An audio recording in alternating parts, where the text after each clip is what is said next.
పొడిచేసి కొన్నాళ్ళు లోపల ఉండొస్తే మన కుటుంబం సంతోషంగా ఉంటుందమ్మా. వేరే దారి లేదమ్మా. సరే చూద్దాం.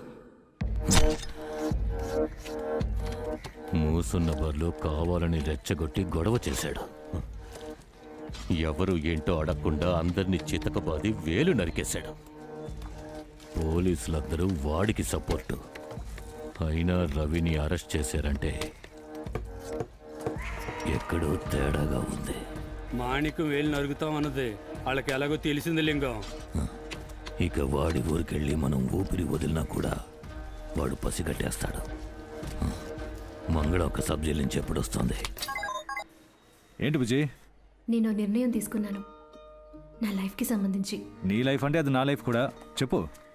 నేను ఏ విషయం అయినా